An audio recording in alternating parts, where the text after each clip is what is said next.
అందరికీ నమస్కారం. అందాల లోగిలికి స్వాగతం. ఈరోజు కథ మాకో అమ్మ కావాలి. రచించిన వారు లక్ష్మీ రంగరాజన్ గారు.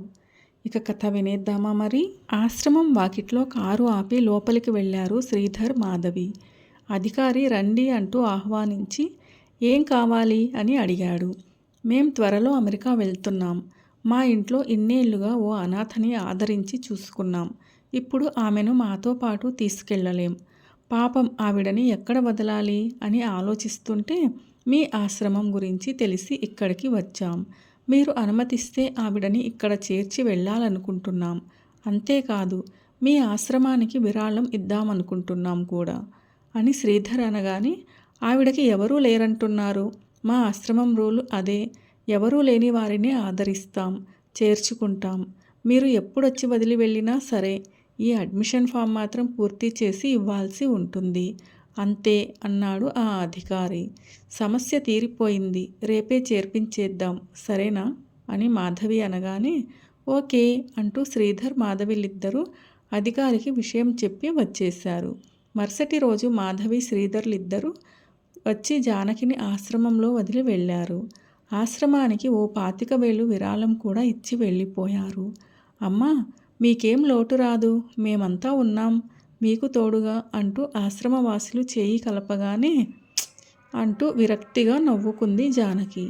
జానకి గదిలో కూర్చుని ఆలోచించసాగింది. ఆశ్రమంలో అందరూ శ్రీధర్, మాధవిలను మెచ్చుకున్నారు.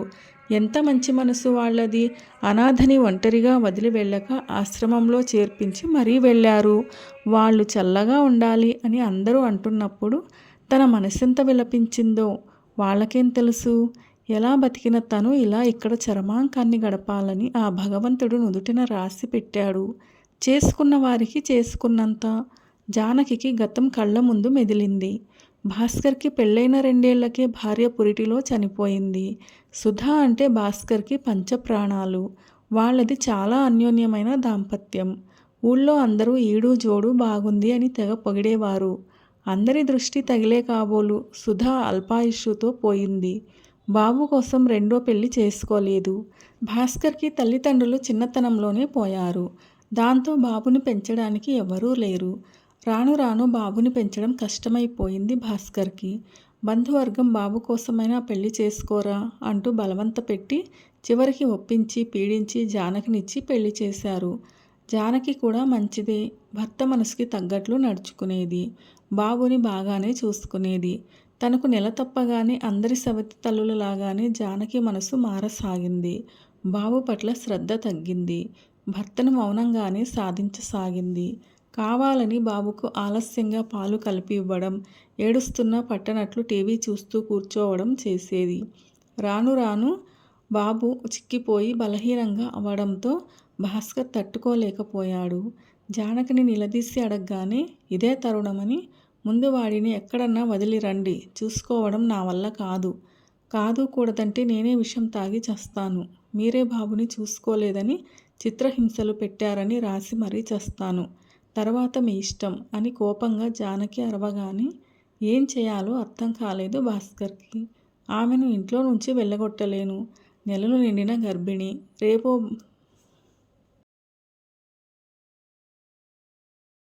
రేపు బాబో పాపో పుడితే బాబుని సాధిస్తుందేమో. నా బాబు ఎక్కడున్నా క్షేమంగా ఉంటే చాలు అని తీర్మానించుకుని భారమైన మనసుతో ఓ అనాథాశ్రమం వాకిట్లో బాబును వదిలేసి వచ్చేశాడు భాస్కర్. తన కొడుకును వదిలేసి ఆ ఊళ్ళో ఉండటం ఇష్టం లేక బొంబాయికి వెళ్ళిపోయాడు భాస్కర్ సతీ సమేతంగా.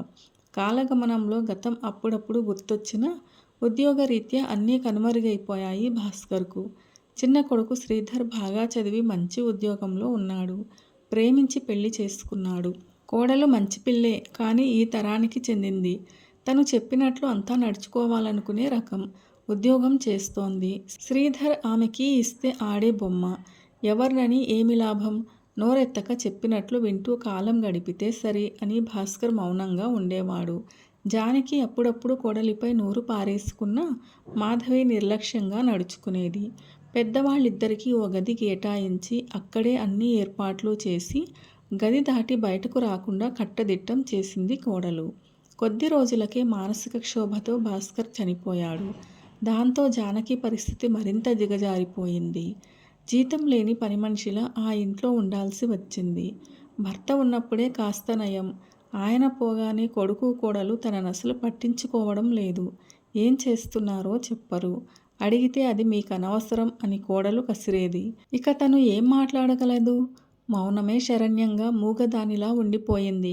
2 ఏళ్లు కూడా నిండని సవతి కొడుకును నిర్లక్ష్యం చేసి నిరసనగా చూసింది గుర్తుకొచ్చింది జానకికి. అందుకే భగవంతుడు తనకి శిక్ష విధించాడు కాబోలు. ఆ తల్లి శాపమే తన కొడుకు కోడలు రూపంలో పగ సాధిస్తున్నట్లున్నది అని బాధపడేది.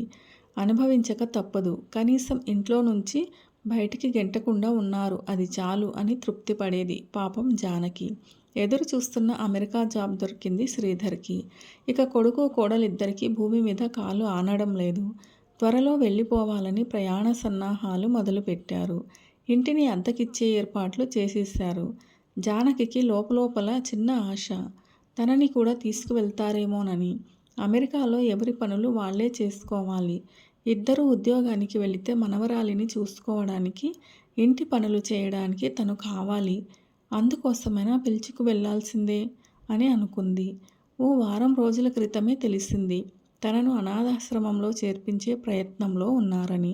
నిలదీసి అడిగితేనేమో, ఒంటరిగా ఉంటావు, ఈ ఇల్లు నాది, నీకంటూ ఏముంది, నిన్ను మాతో తీసుకెళ్లలేం, మేము ఇండియా తిరిగి వచ్చేది కష్టం, అందుకే ఈ ఏర్పాట్లు, పాపని డే కేర్ సెంటర్లో వేస్తాం, అక్కడ మాకేం లోటు రాదు, అయినా అక్కడి వాతావరణం నీకు పడదు, చూసుకోవడం నా వల్ల కాదు, అందుకే ఈ ఏర్పాట్లు చేస్తున్నాం, ఆశ్రమానికి కొంత డబ్బు విరాళంగా ఇస్తున్నాం, నీకేమైనా అయితే వాళ్ళు దగ్గరుండి చూసుకుంటారులే, నీకేం ఇబ్బంది ఉండదు, నిశ్చింతగా తోటి వాళ్లతో హాయిగా ఉండవచ్చు అని కొడుకు కోడలు అనగానే నిజంగానే మాటలు రాని మూగదైపోయింది జానకి. ఆ పసికందును ఏడిపించిన పాపమే నన్నిలా ఏడిపిస్తోంది అని మనసు దిప్పి పొడుస్తున్నట్లు ఫీల్ అయ్యింది. బాబూ, నువ్వెక్కడున్నావో ఏమో, నన్ను క్షమించరా అని మనసులో వేడుకుంది. ఆశ్రమానికి వచ్చి దాదాపు 1 నెల రోజులైపోయింది. అక్కడ అందరూ అభిమానంగా పలకరిస్తున్నారు. వాళ్ళంతా నిజంగా అనాథలు. తను మాత్రం అందరూ ఉండి అనాథగా ఇక్కడుంది. అందరి మనసుల్లోని చెప్పుకోలేని వ్యథలు. పైకి నవ్వుకుంటూ అందరూ కలిసిమెలిసి ఉంటున్నారు. భగవంతుడా, నేను చేసిన తప్పుకి శిక్ష అనుభవిస్తున్నాను. క్షమించమని అడిగే అర్హత లేదు. నేను దూరం చేసిన బాబు వచ్చే జన్మలో నాకే పుట్టాలి అని మనసులో విలపిస్తూ అందరితో కలిసిపోయింది జానకి. సార్ అంటూ ఆశ్రమంలోకి అడుగుపెట్టారు ఓ జంట. ఎవరు కావాలి?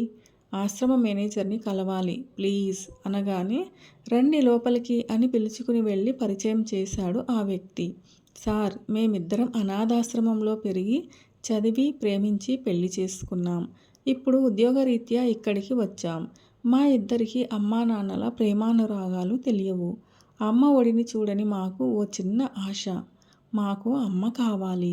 ఆవిడ నీడలో మేము, మా పిల్లలు జీవితాన్ని సాగించాలి. పెద్దలున్న ఇంట పిల్లలు పెరిగితే క్రమశిక్షణ అలవడుతుందన్నది మా నమ్మకం.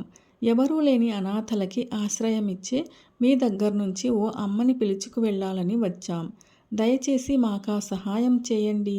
ఆవిడ బాధ్యత చివరిదాకా మేము వహిస్తామని రాతపూర్వకంగా రాసిస్తాం. ఎవరైనా మాతో రావడానికి సమ్మతిస్తే పంపండి ప్లీజ్. వాళ్ళని ఒక్క క్షణం మేనేజర్ ఆశ్చర్యంగా చూశాడు. సాధారణంగా పిల్లలు లేని వాళ్ళు అనాథాశ్రమం నుంచి పిల్లల్ని దత్తత తీసుకుంటారు. వీళ్ళేమో అమ్మ కావాలి అని అడుగుతున్నారు. ఈ మధ్య చేరిన జానకి అందరికంటే వయసులో చిన్నది. అడిగి చూద్దాం, సరేనంటే పంపిద్దాం, లేదంటే వీలు కాదందాం అని ఆలోచిస్తూ లోపలికెళ్ళాడు. జానకికి విషయం చెప్పగానే ఏం బదులివ్వాలో అర్థం కాలేదు జానకికి. కన్న కొడుకే అనాథనని చెప్పి ఇక్కడ వదిలి వెళ్ళిపోయాడు. ఈ అనాథకి ఆశ్రయం ఇస్తానంటూ ఓ అనాథ జంట ముందుకు వస్తోంది. వాళ్లకు సేవలు చేస్తూ అయినా పాప పరిహారం వెతుక్కుంటాను అని మనసులో అనుకుని, సార్, వాళ్ళు సరేనంటే నాకే అభ్యంతరం లేదు అనేసింది. జానకిని వాళ్ళిద్దరికీ పరిచయం చేశాడు మేనేజరు. ఆ ఇద్దరూ సరేనన్నారు. ఫార్మాలిటీస్ ముగించుకుని జానకితో కలిసి కారులో బయలుదేరారు ఆ దంపతులు. కారులో కూర్చున్న జానకికి తను వెళ్తున్నది ఆనాడు పసికందుగా ఇంట్లో నుంచి వెళ్ళగొట్టిన బాబు ఇంటికే అని తెలియదు. కారు నడుపుతున్న బాబుకి తను పిలుచుకు వెళ్తున్నది తన సవితి తల్లినే అని తెలియదు. ఇద్దరి మనసులు తృప్తిగా ఉన్నాయా క్షణంలో. అమ్మా అంటూ ఆ ఇద్దరు పిలుస్తుంటే చెప్పనంత హాయిగా ఉంది జానకికి. కారు వేగంతో పాటు అందరి మనసులు సంతోషంగా పయనించసాగాయి. లక్ష్మీ రంజన్ గారు రచించిన మాకో అమ్మ కావాలి కథ ఎలా అనిపించింది మీకు? నచ్చిందా? నచ్చినట్లయితే వీడియోను లైక్ చేయండి, మీ ప్రియమైన వారందరికీ షేర్ చేయండి. అలాగే మన ఛానల్ను సబ్స్క్రైబ్ చేసుకోవడం అస్సలు మర్చిపోవద్దు. వీడియోను చివరిదాకా చూసి కథను పూర్తిగా విన్నందుకు ధన్యవాదాలు. ఇలాంటి మరిన్ని మంచి వార్తల కోసం స్టే ట్యూన్. అందాల లోగిలి. See you all in another video. Till then keep smiling and be happy. Special thanks to Lakshmi Ranjan garu for this wonderful and amazing story.